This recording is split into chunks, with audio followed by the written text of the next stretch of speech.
away from us or aside from us is come together against the common enemy.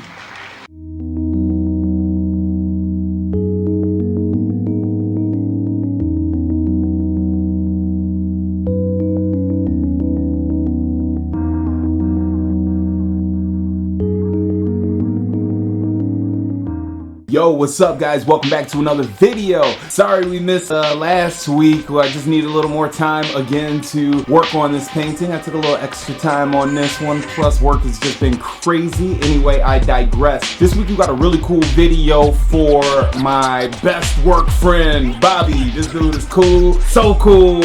8 years ago when I started DPS, he was the one to train me. I've seen him inside and outside of work. Just a really cool dude. Kinda was one of the inspirations for the locks. He gave me the confidence to keep it going. This is my dude. Love this guy to death. This is my brother right here. So it was really important that I gave him something that he wanted. He picked up that Dr. Doom octopus joint that I did and he gave it to a friend, but he didn't have anything for him. So he commissioned me to do this Malcolm X joint and I was so down. I had so much fun making this painting, you guys. You guys have no idea. This is the most fun that I've had making a painting in a very long time. All the music is mine, and let's not hold you guys up and get right into the video.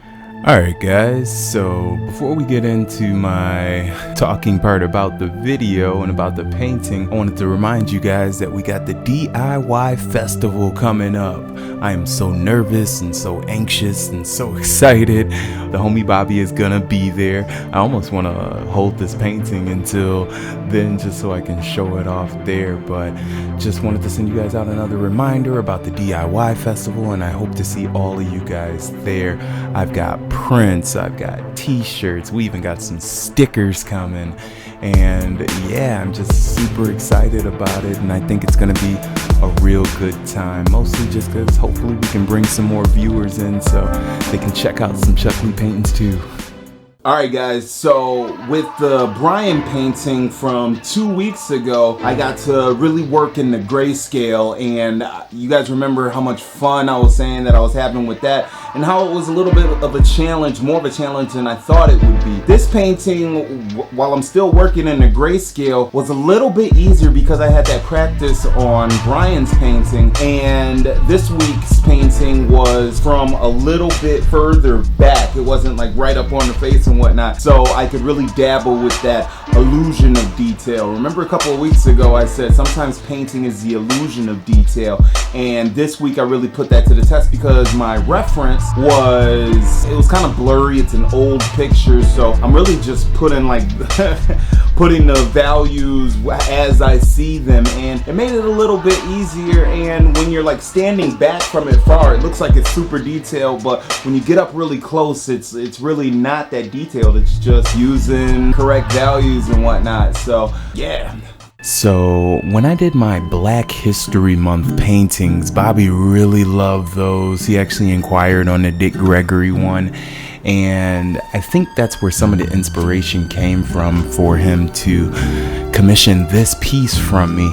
And you remember when I did the Black History Month, I wanted to do like, you know, figures that might not be like in the history books as much as a Malcolm X or a Martin Luther King or a Rosa Parks. And you know, a part of me regretted doing that, even though that I really enjoyed the people that I chose to use for the Black History Month.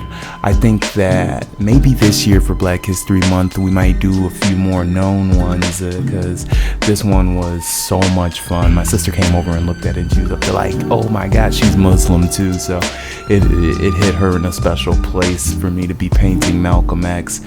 I really had so much fun with this, and like I say in one of my talking head parts, that this was a little bit easier to do than the last video that I did for the homie Brian.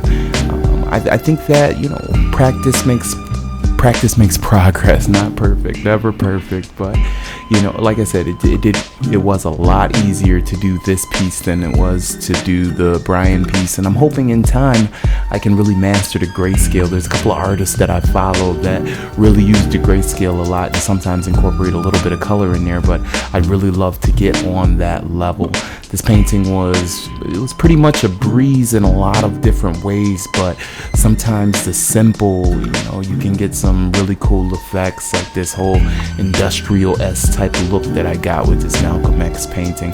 So much fun. Bobby, again, thank you so much, my bro.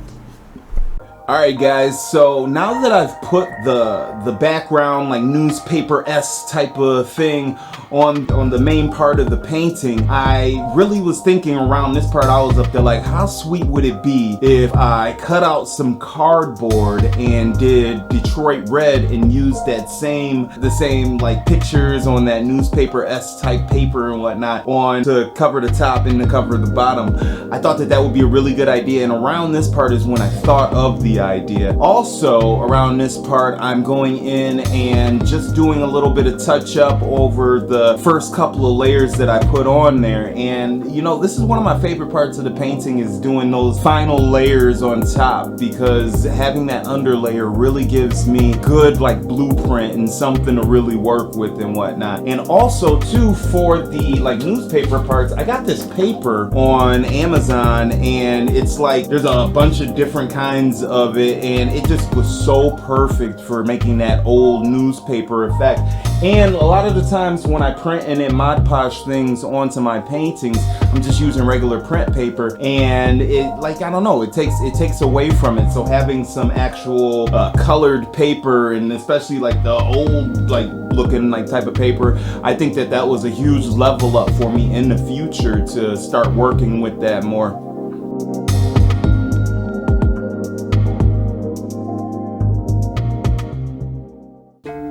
Alright guys, and with that, that's gonna be another video done. Bobby, my dude, brother, thank you so much for asking for this painting, man. This is like a dream come true when you get a commission that you really want to do. I told him, I was up there like, bro, I'm definitely gonna make a print of this, and I want to keep it myself. We made a couple of jokes where I was up there like, I might just keep it myself.